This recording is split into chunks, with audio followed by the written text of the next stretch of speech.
Good evening সকলোকে। যোৱাকালি তিনিচুকীয়াৰ ফালে গৈছিলোঁ। চ' এইফালে জগন্নাথ মন্দিৰৰ সন্মুখেদি গৈছিলোঁ।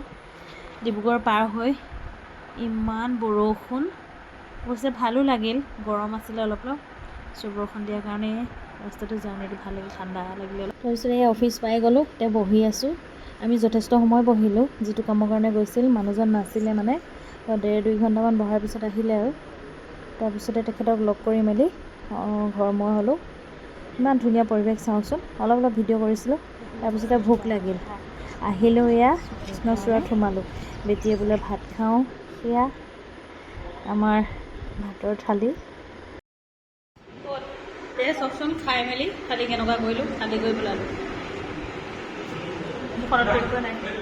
এই আমাৰ খানা খোৱা হৈ গ'ল আৰু তাৰপিছত এতিয়া ঘৰ যাওঁ। ইয়াতে খাই বেয়া নালাগিল। আপোনালোকেও কেতিয়াবা আহিলে কৃষ্ণচূড়াত খাই চাব পাৰে। তো আজিলৈ ভিডিঅ'টো ইমানেই আছিল, বাই।